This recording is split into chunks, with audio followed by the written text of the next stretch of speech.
ನೀವು ಶಿಕ್ಷಕರಾಗಲಿಕ್ಕೆ ಮನಸ್ಸು ಮಾಡಿದ್ದೀರಾ, ಅಂದರೆ ಮೊದಲನೇ ವರ್ಷದ BEd ಅನ್ನು ಪೂರ್ತಿಗೊಳಿಸಿದ್ದೀರಾ. ಇದರ ನಡುವೆ ನಿಮಗೆ ಭರತನಾಟ್ಯದಲ್ಲಿ ಒಂದು ರೆಕಾರ್ಡ್ ಮಾಡಲಿಕ್ಕೆ ಆಗುತ್ತೆ, golden book of world record ಆಗುತ್ತೆ ಅಂತ ಹೇಳಿ ಹೇಗೆ ಮನಸ್ಸು ಬಂತು? ಯಾಕೆಂದರೆ ಸಾಮಾನ್ಯವಾಗಿ ನಾವು ಸೋಷಿಯಲ್ ಮೀಡಿಯಾ ಜಾಲಾಡುತ್ತಾ ಇರುವಾಗ ಎಲ್ಲಿಯೂ ಕೂಡ ದೀಕ್ಷಾವಿ ಕಂಡದ್ದಿಲ್ಲ ನನಗೆ. ಅಟ್ಲೀಸ್ಟ್ ಒಂದು ಬ್ಯಾನರ್ ಆದರೂ ಕೂಡ ಹಾಕ್ತಾರೆ ರಸ್ತೆ ಬದಿಯಲ್ಲಿ, ರಂಗಪ್ರವೇಶ ದೀಕ್ಷಾವಿ ಎದ್ದು, ಅದು ಕೂಡ ಕಂಡದ್ದಿಲ್ಲ ನಿಮ್ಮ ಕಡೆಯಲ್ಲಿ. ನಾನು ಆ ಕಡೆಯಲ್ಲಿ ಹೊರಡುವಾಗ ಸೊ ನೀವು ಎಲ್ಲಿಯೂ ಪ್ರಾಜೆಕ್ಟೇ ಆಗಲಿಲ್ಲ.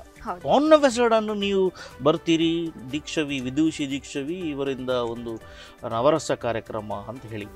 ಸರಿ, ಈ golden book of records to this ಅಂದರೆ ಫಾರ್ ಭರತನಾಟ್ಯ ಪ್ಲಾಟ್ಫಾರ್ಮ್ಗೆ ಇದೆ ಅಂತ ಹೇಳಿ ಗೊತ್ತಾದದ್ದು ಹೇಗೆ? ಆ್ಯಕ್ಚುಲಿ ಸ್ಟಾರ್ಟಿಂಗಲ್ಲಿ ವಿದ್ವತ್ ಆಗಲಿಕ್ಕಿಂತ ಮುಂಚೆನೇ ನಾನು ಸರ್ ಹತ್ರ ಹೇಳ್ತಿದ್ದೆ. ವಿದ್ವತ್ತಿನ ಗುರು ಯಾರು? ಶ್ರೀಧರ್ ರಾವ್ ಅಂತ, ವಿದ್ವಾನ್ ಶ್ರೀಧರ್ ರಾವ್ ಅಂತ ಅವರು. ಅವ್ರ ಹತ್ರ ನಾನು ವಿದ್ವತ್ತಿಗೆ ಸೇರಿಕೊಂಡೆ.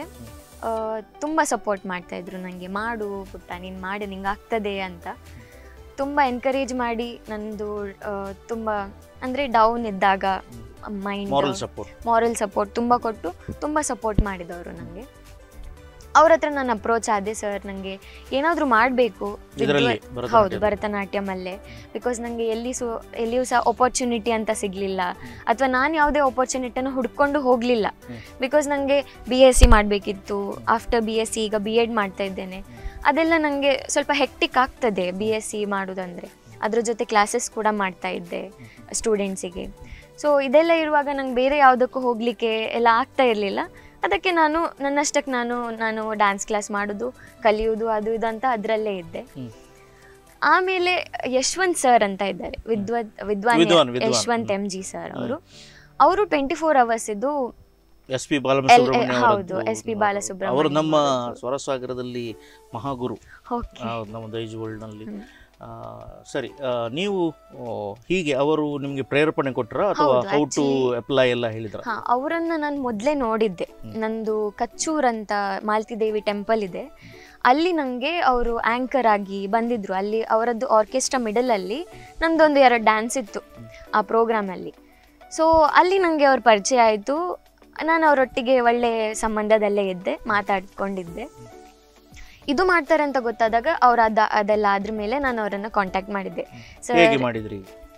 ಥ್ರೂ ನೀವು ಹೇಗೆ ಮಾಡಿದ್ರಿ ಅಂತ ಕೇಳಿದ್ರಿ? ಹೌದೌದು, ಹೇಗೆ ಮಾಡಿದ್ರಿ ಅಂತ ಕೇಳಿದೆ. ಅದಾದ್ರ ಮೇಲೆ ಅವ್ರು ಎಕ್ಸ್ಪ್ಲೇನ್ ಮಾಡಿದ್ರು, ಈ ಥರ ಇದೆ, ಯಾವ ಫೀಲ್ಡಲ್ಲೂ ಮಾಡ್ಬೋದಾ ಅಂತ ಎಲ್ಲ ಕೇಳಿದ್ದೆ. ಹೌದು ಪರವಾಗಿಲ್ಲ, ನೀನು ರೆಡಿ ಆದಾಗ ಹೇಳು, ಬಟ್ ಈ ಥರ ಖರ್ಚು ಅದು ಇದು ಎಲ್ಲ ಎಕ್ಸ್ಪ್ಲೇನ್ ಮಾಡಿದ್ರು ನನಗೆ. ನಾನು ಸ್ವಲ್ಪ ವೆಯ್ಟ್ ಮಾಡುವ ಅಂತ ಇದ್ದೆ, ಬಿಕಾಸ್ ಎಲ್ಲದಕ್ಕೂ ನಂದು ಮ್ಯಾರೇಜ್ ಆಗಿತ್ತಷ್ಟೇ ಆವಾಗ. So you are married? Yes, I am married. ಕಾಣ್ತಾ ಇಲ್ಲ. ಎಷ್ಟು ವರ್ಷದ ಮದುವೆಯ? ಲಾಸ್ಟ್ ಇಯರ್ ಸೆಪ್ಟೆಂಬರ್ ಅಲ್ಲಿ. ಓಕೆ, ಈ ವರ್ಷ ಸೆಪ್ಟೆಂಬರ್ 1 year. ಸೊ 1 yearಗೆ ನಿಮ್ಮ ಆನಿವರ್ಸರಿ ಮತ್ತು golden book of records. So ಆಯ್ತು, ಅವರ ಹತ್ರ ಹೇಳಿದ್ರಿ ನೀವು? ಅವರು ಅದೇ ಖರ್ಚು ಅದಿದೆಲ್ಲ ಹೇಳಿದ್ರು. ನನಗೆ ಸ್ವಲ್ಪ ಇರಲಿ, ನಂದು BEd ಸ್ವಲ್ಪ ಹದಕ್ಕೆ ಬರಲಿ ಅಂತ ಸ್ವಲ್ಪ ವೇಟ್ ಮಾಡಿದೆ. ಪ್ರಿಪೇರ್ ಆಗ್ತಾ ಇದ್ದೆ, ಹೇಗೂ ವಿದ್ವತ್ತಿಗೆ ಪ್ರಿಪೇರ್ ಆಗ್ತಾ ಇದ್ದೆ.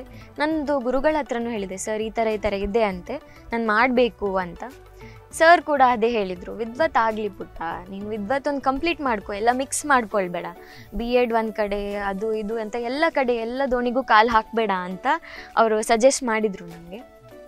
ಆಮೇಲೆ ಫುಡ್ ಹ್ಯಾಬಿಟ್ ಅದು ಇದು ಎಲ್ಲ ನನಗೆ ಸ್ವಲ್ಪ ಹೆಲ್ತ್ ಪ್ರಾಬ್ಲಮ್ ಎಲ್ಲ ಇತ್ತು, ಅದರಿಂದ ಆಗೋದಿಲ್ಲ ಅಂತ ಅಲ್ಲೇ ಹೋಲ್ಡಲ್ಲಿ ಇಟ್ಟಿದ್ದೆ. ಸೊ ಅದಾದ್ರ ಮೇಲೆ ಈಗ ನನಗೆ BEd ಇದು 3rd ಸೆಮ್ ಮುಗೀತು, ರಜೆ ಇದೆ 1 month. ಹಾಗಾಗಿ ಈಗನೇ ಮಾಡುವ ಅಂತ ಡಿಸೈಡ್ ಮಾಡಿ.